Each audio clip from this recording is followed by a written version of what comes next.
Masih dalam rangkaian salah satu teknologi tepat guna, PAMSIMAS. Kali ini kita akan membahas teknologi aerasi mulai dari definisi, kriteria desain, dan langkah pelaksanaannya. Seperti yang kita ketahui bersama, saat ini teknologi aerasi masih menjadi keunggulan dalam mengelola air baku agar layak dikonsumsi menjadi air minum. Untuk itu, pada tayangan kali ini kita akan menyajikan proses aerasi dengan menggunakan tray aerator. Penasaran seperti apa prosesnya? Mari kita saksikan bersama.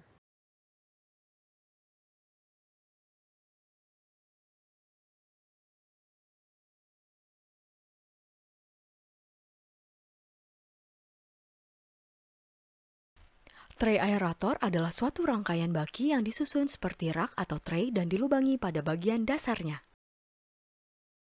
Aerasi adalah proses oksidasi besi dan mangan yang tinggi sehingga konsentrasinya dapat berkurang sampai dengan ambang batas yang diizinkan oleh Permenkes 492 tahun 2010.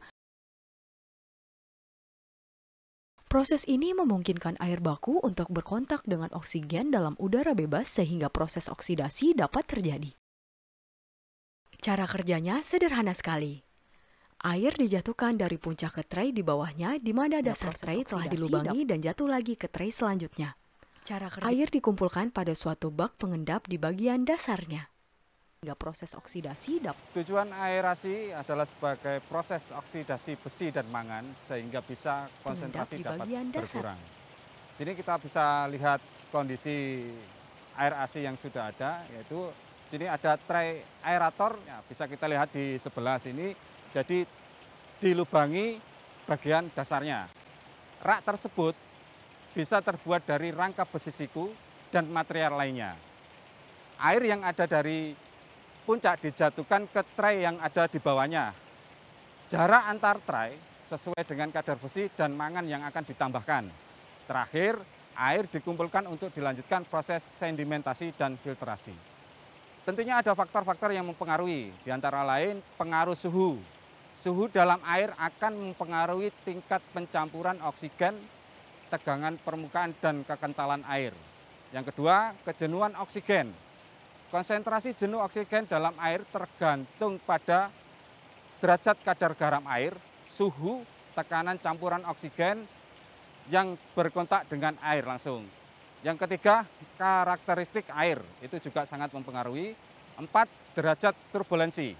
Turbulensi akan meningkatkan laju perpindahan oksigen sehingga nilai koefisien berpindah oksigen meningkat. Yang 5, luas bidang kontak antara udara dan air.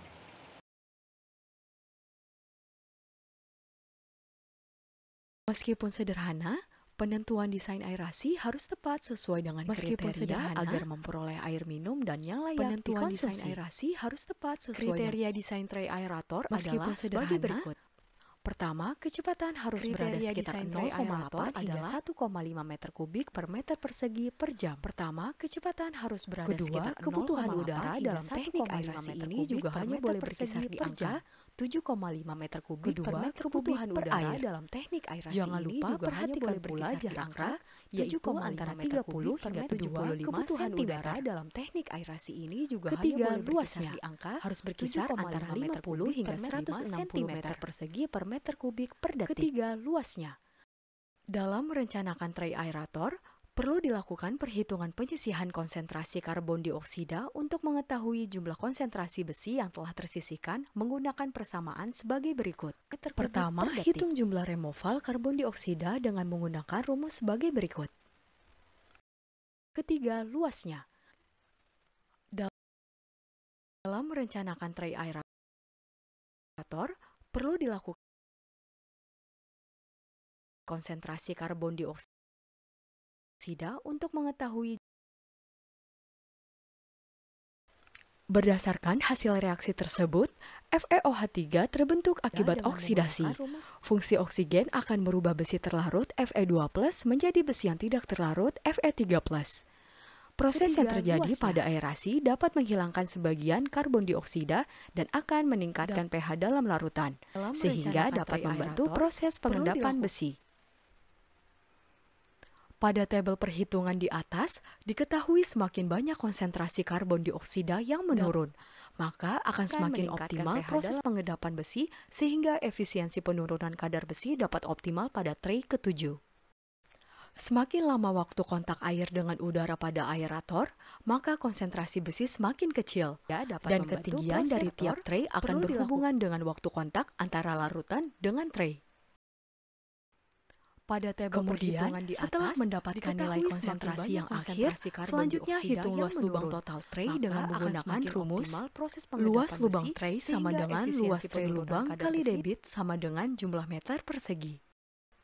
Setelah mendapatkan luas total tray, selanjutnya hitung jumlah lubang tiap tray. Kemudian, setelah jumlah lubang tiap tray sama dengan luas lubang total dibagi luas tiap lubang tray dengan menggunakan rumus. Kemudian, hitung sebaran lubang pada tiap tray, sehingga sebaran lubang pada tray persegi sama dengan jumlah lubang tray pangkat 0,5. Dalam merencanakan bangunan tray aerator, perlu diperhatikan kriteria desain agar tray aerator yang dibangun sesuai dengan kebutuhan kriteria desain tray aerator. Efisiensi pengolahan lebih dari 90% karbon dioksida, jarak antar tray 30-75 cm, kriteria luas tray 50-160 meter persegi per meter kubik kali detik. Diameter lubang 1-6 cm. Berikut adalah contoh perhitungan untuk perencanaan tray aerator. Kemudian lebih dari 90% karbon dioksida, jarak antar tray 30-75 persegi sama dengan jumlah cm. Kriteria luas tray 50-106 dalam merencanakan bangunan meter kubik kali detik. Sehingga tray aerator yang akan dibangun dengan debit air 2 liter per detik memiliki dimensi 50 x 50 meter persegi dengan konsentrasi besi sebesar 3,5 mg per liter. Dengan jumlah tray 7, jumlah lubang sebanyak 36 di setiap sisi dengan luas setiap lubang 1 cm dan jarak antara lubang 1 cm. Keuntungan tray aerator tidak membutuhkan lahan yang luas seperti jenis aerator yang lain. Keuntungan tray aerator juga tidak membutuhkan tenaga penggerak tambahan seperti spray atau sprinkler alias penyemprot oksigen. Cukup mengandalkan lubang-lubang pada tray untuk memperbesar luas permukaan partikel air yang berkontak dengan udara. Selain itu, yang sangat penting diperhatikan dalam semua proses ini adalah pertama, kecepatan angin di lokasi unit tray aerator. Jika kecepatan terlalu tinggi, maka proses jatuhnya air akan terganggu dan proses oksidasi atau aerasi tidak bekerja maksimal. Kedua, pengolahan setelah aerasi ditambahkan bak pengendap dan saringan pasir cepat. Pemeliharaan sistem aerator dilakukan ketika kerak besi mulai menempel pada dasar tray. Dibersihkan dengan menggunakan sikat cuci sampai kerak besi hilang.